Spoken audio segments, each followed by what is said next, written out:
Oula, oh le tarpé de malade. Eh frère, c'est quoi tes mangas préférés toi déjà? Moi? Je pense Dragon Ball, Naruto, One Piece, hein. Non mais je t'ai pas demandé de me citer les mangas les plus connus au monde, je t'ai demandé de me citer tes mangas préférés à toi. Bah ouais, c'est ça, Dragon Ball, Naruto, One Piece.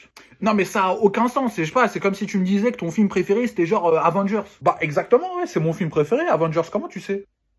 Ça te dérange pas d'avoir des goûts de shot comme ça, comme tout le monde, de pas être original et tout? Bah et alors, pourquoi tu juges? Et toi, là, ton manga préféré, ça doit sûrement être un manga traduit seulement en taïwanais sur un site de druide que personne connaît, histoire de faire genre, je connais des mangas que vous connaissez pas. Bon, alors là, tu dis de l'AD, parce qu'il est aussi disponible en langue portugaise, donc il te suffit juste d'ouvrir Google Traduction à côté, et tu pourras découvrir le meilleur manga du monde, trop sous-côté. Ah ouais, laisse-moi deviner, toi, ton film préféré, c'est pas genre un film en noir et blanc, avec des sous-titres en jaune, appartenant à la nouvelle vague du cinéma autrichien des années 60, un truc de merde comme ça? Ouah, t'es chaud. Kake et Sœur, ça s'appelle. Tu vois le personnage pleurer pendant 6h30. Bouleversant. Mais vous, là, les hipsters élitistes comme ça, vous vous êtes jamais dit que si vos œuvres préférées, elles étaient inconnues, c'est peut-être parce que vous étiez les seuls scatophiles à aimer bouffer de la merde, non? Bah non, ça s'appelle avoir du goût, c'est tout, espèce de sale beauf. Je t'emmerde, bouffeur de caca élitiste. Bah moi aussi, bouffeur de caca de beauf. Qu'est-ce que je pourrais dire, moi, à quelqu'un qui me dit moi, j'adore Marvel. Bah, pour prendre cet exemple, on va s'en tenir là, parce que c'est un exemple un peu canonique comme ça. Moi, je vais pas lui dire, bah, c'est de la merde, t'es con. Moi, j'aime un cinéma vachement plus intelligent, vachement plus brillant, vachement plus ample. Non, pas de mépris culturel, jamais.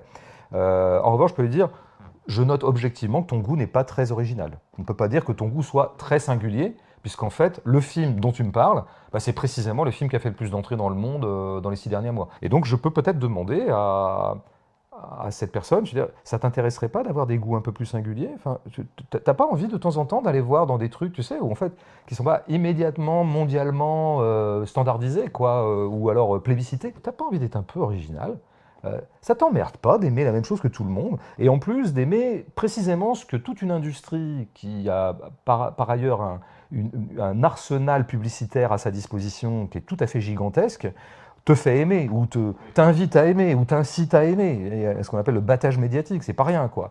Bon, est-ce que t'aurais pas envie de te singulariser un petit peu, quoi? J'ai des opinions différentes des autres, je suis un rebelle, espèce de bouffon. Alors l'extrait que vous venez de voir, et je parle pas du sketch de merde au début, provient d'une interview de François Bégodeau sur Game Focus, qui est une chaîne qui parle principalement cinéma. Je vous mettrai le lien de cette interview et donc de la chaîne dans la description, puisque j'utilise l'extrait, c'est la moindre des choses. Et en fait, pour vous expliquer la genèse même de cette vidéo, je me baladais et je perdais du temps tranquillement sur Twitter, comme d'hab, et là, je suis tombé sur cet extrait que je vous ai montré de François Bégodeau, et ça m'a posé question. Comme quoi, les gens te disent que tu perds du temps sur les réseaux sociaux, mais c'est pas vrai, tu perds aussi de l'énergie. Non, je voulais dire, tu peux aussi trouver des idées. Je suis tombé sur cet extrait, et je me suis posé la question, parce qu'en fait, cet extrait parle de cinéma, mais tu peux le mettre dans tous les contextes de médium de consommation artistique. En vrai, c'est un avis général sur les arts de consommation que tu peux appliquer au cinéma, à la musique, mais aussi à la bande dessinée. Et c'est pour ça que moi, j'ai appliqué cette question, je l'ai transposée au manga, puisque j'ai une chaîne qui parle principalement de manga. Pour l'instant, en tout cas, parce que je vous prévois des vidéos aussi sur les comics et autres, on verra. Donc on se retrouve aujourd'hui pour une petite vidéo, je vais pas dire analyse parce que c'est un peu pompeux, mais on peut dire débat, autour de cette petite question qui peut s'appliquer à tous les arts de consommation comme je l'ai dit. Est-ce que quelqu'un qui lit que des mangas mainstream, que des mangas ultra connus, est vraiment un vrai passionné? N'hésite pas à me donner ton avis dans les commentaires, n'hésitez pas à débattre, et n'hésitez surtout pas à me dire aussi si ce genre de vidéo, analyse, enfin plutôt critique, débat global autour de l'art de manière générale vous intéresse. Parce que les critiques, analyses sur des mangas précis, c'est bien et j'ai envie de continuer à en faire, mais j'ai aussi envie de développer la chaîne sur d'autres thèmes. Je vais pas utiliser le terme de pop culture parce que je déteste ce mot, je sais pas, ça fait grave boomer, genre... Bienvenue aujourd'hui dans cette émission de pop culture, j'ai 72 ans, mais on va parler de l'influence d'Hello Kitty. Enfin, on reste dans le thème de l'art et de la bande dessinée, mais t'as compris, j'ai envie un peu d'expandre la chaîne sur plein de thèmes peut-être plus génériques. Bref, de me renouveler, d'être beaucoup plus touche à tout, de faire plein de choses. D'ailleurs, je suis en train d'écrire d'autres vidéos comme ça, comme par exemple, est-ce que le manga est une vraie forme d'art ou un simple produit de consommation? C'est Isayama qui en avait parlé dans une interview et moi ça m'intéresse. Donc voilà, est-ce que ça vous intéresse les vidéos comme ça, un peu plus globales, débat, critique, analyse, parlotte, brassage d'air aussi, on va pas se mentir. Mais que serait la passion sans débat qui n'ont ni queue ni tête, qui n'amènent à rien? Est-ce que tu préfères Messi ou CR7? C'est le sel de toute passion, les débats de 2 heures sur un sujet pas forcément intéressant. Et donc voilà, pour en finir avec cette intro de 2h30, c'était juste pour vous prévenir, voilà, si demain j'ai envie de faire une vidéo sur l'art contemporain, qui est une autre de mes passions, si demain j'ai envie de faire une vidéo sur la mode, qui est aussi une de mes passions, même si ça se voit pas comme ça, c'est vrai vrai, bah je le ferai. Mais vos retours m'intéressent, même si en vrai, c'est vrai que c'est plutôt une fausse démocratie, hein, parce que vous pourrez me faire tous les retours que vous voulez. Je n'hésiterai pas à utiliser le 49.3 pour sortir ma vidéo, ok? Et oui, blague politique, blague engagée. Attends, mais là j'ai fait que l'intro, ça fait 2 heures, j'ai même pas commencé la vidéo. Bon, on va commencer, ok, c'est bon, j'arrête. Maintenant que ces précisions sont faites, on peut rentrer dans le vif du débat, le vif du sujet. Est-ce que quelqu'un qui lit que des mangas mainstream est un vrai passionné?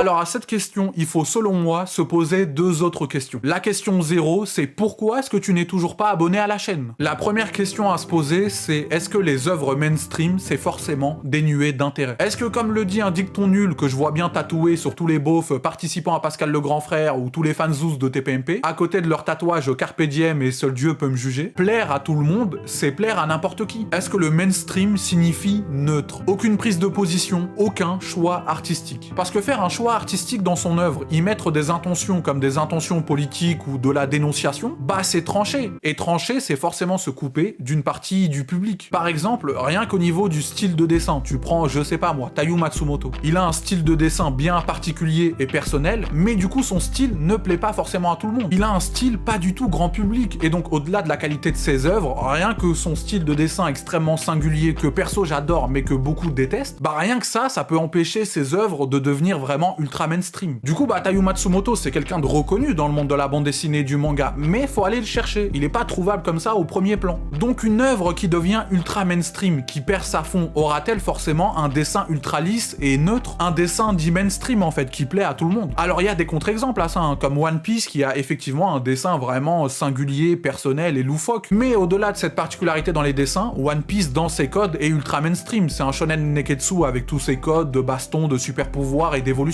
Est-ce qu'on peut se dire ou pas que pour être mainstream et toucher tout le monde, il faut jamais trancher, jamais prendre position? Donc la réponse à cette question, bah je l'ai pas. Moi, je vous ai dit dans cette vidéo, je suis là que pour poser des questions. Qui vous a dit que j'allais répondre aux questions que je pose? Personne, hein, moi j'ai jamais garanti ça. N'hésitez pas à répondre, à donner votre avis dans les commentaires, encore une fois, c'est pour le référencement. Enfin non, ça m'intéresse, hein, c'est pas que pour le référencement, ça m'intéresse, bien sûr, bien sûr. Mais de l'autre côté, si t'es pas dans un délire totalement élitiste, un peu condescendant, tu prends tout le monde de haut avec leur goût de chiottes, tu peux aussi te dire que si cette œuvre est devenue mainstream mais qu'elle plaît à une majorité d'humains, c'est bien parce qu'elle répond à une demande, qu'il y a un vide que cette œuvre comble chez une majorité d'humains. Est-ce qu'ils sont cons? Alors tu peux le penser si t'es condescendant, c'est pareil pour tous les médiums artistiques, mais aussi à la télévision ou sur YouTube par exemple. Ce qui marche le plus sur YouTube, le top du top, bah c'est le divertissement, plus que les vidéos critiques ou vulgarisation scientifique. Le fit and fun comme on dit, et ce parce que beaucoup vont te sortir le fameux « Quand je rentre du boulot ou de l'école, j'ai pas envie de me prendre la tête, j'ai pas envie de réfléchir, je veux juste me divertir et passer un bon moment. » Et tu peux, si tu veux, les prendre de haut, mais bon, faut bien les entendre aussi. Si la majorité des êtres humains marchent comme ça, c'est bien qu'il y a une raison, et comme je l'ai dit, bah ça s'applique dans tous les médiums. Après, tu peux rentrer dans un débat de fond, plus politique, en mode est-ce que la société capitaliste fait exprès de nous abrutir, de nous divertir avec de la merde, histoire de nous empêcher de réfléchir? Allez, prends cette cacahuète le singe, et surtout arrête de réfléchir par toi-même, ok? Mais là, ça devient peut-être trop politique, là ça m'échappe, hein, je ne vais pas rentrer là-dedans. Comme par hasard. Mais voilà, en fait, pour revenir au débat, bah faut penser au type qui rentre du boulot, qui a 2 heures de libre devant lui, et qui va aller sur Netflix chercher un animé mainstream à mater. La personne qui va aller acheter des mangas à ses gosses, bah elle va aller dans le rayon Fnac, et bah elle va prendre le shonen qui est devant elle, elle va pas forcément chercher, fouiller. T'as envie de te faire une sortie cinéma, tu vas devant le cinéma, là tu vois un Marvel, un blockbuster, tu dis ok je connais cet acteur, bah je vais aller voir ce film. Mais donc toute la question c'est est-ce que ces gens-là, on peut les appeler de véritables passionnés? Et bah ça, bah c'est ma deuxième question. Ah comme j'ai dit, je réponds pas, je pose des questions.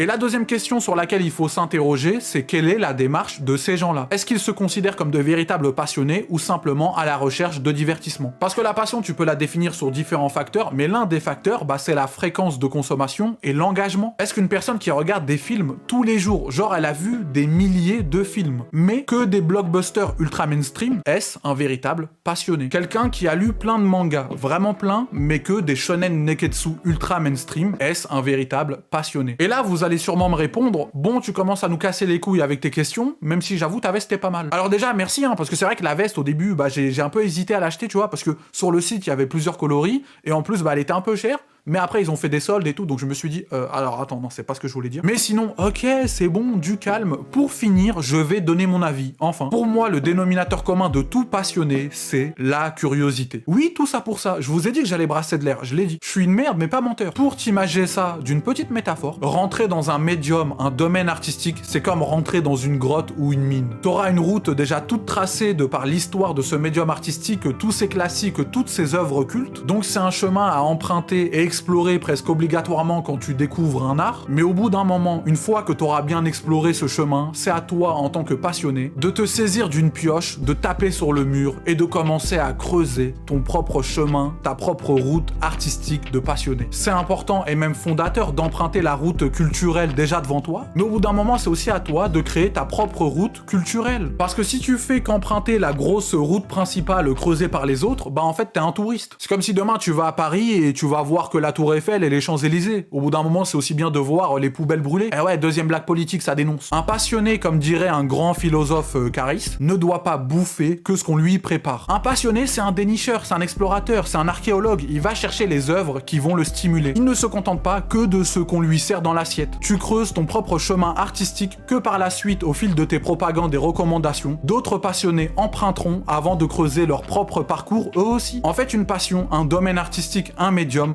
bah c'est une fourmilière. Philosophe, ça fait réfléchir, ça dit beaucoup sur la société. Oui, c'est beau ce que je dis, je sais. Bon bah voilà, hein, là je pense que j'ai fini de brasser de l'air. J'en ai brassé tellement que je peux faire décoller ma montgolfière, donc c'est pas mal. En vrai, j'espère que cette vidéo t'aura plu. N'hésite pas à me donner ton avis dans les commentaires, bah déjà sur le débat, et aussi à me dire si ce genre de vidéo un peu nouvelle sur la chaîne te plaise. Est-ce que tu veux en voir d'autres? Bah notamment, comme je l'ai dit, un prochain sujet ça pourrait être est-ce que les mangas c'est une vraie forme d'art? Mais je pourrais en faire sur d'autres médiums artistiques, comme je l'ai dit, de manière globale, le cinéma, la musique, l'art contemporain, la peinture, le dessin. Moi ça m'intéresse et j'ai envie de me diversifier et de faire ce que j'aime tout simplement. N'oubliez pas que j'ai commencé ma chaîne YouTube non pas en parlant manga, mais en faisant des vidéos sur le foot, l'humour et d'autres passions. Même si l'humour c'est pas vraiment une passion, hein, vu mon niveau. Et ma chaîne YouTube évolue en fonction de mes passions. Ma chaîne YouTube a surtout comme principal but de donner mon avis, je l'ai toujours dit. Parce que j'ai peut-être une grande gueule et j'ai envie de parler, ouais. Donc donnez-moi vos retours dans les commentaires, abonnez-vous, likez, partagez, mais vous connaissez la chanson. N'hésitez pas à me follow sur Instagram, Twitch, Twitter, mais aussi à rejoindre le Discord. Rejoins ce Discord rempli de whips d'élite, une communauté bienveillante et passionnée, des salons de fous et incroyables où tu pourras partager tes mangas, ta mangatech, tes recommandations et toutes tes pensées les plus cool et Dark Sasuke.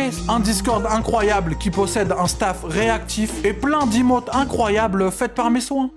Ouais, ajoutez-moi par pitié. Tous les liens sont dans la description. Bonne journée, bonne soirée, bonne vie. Adios.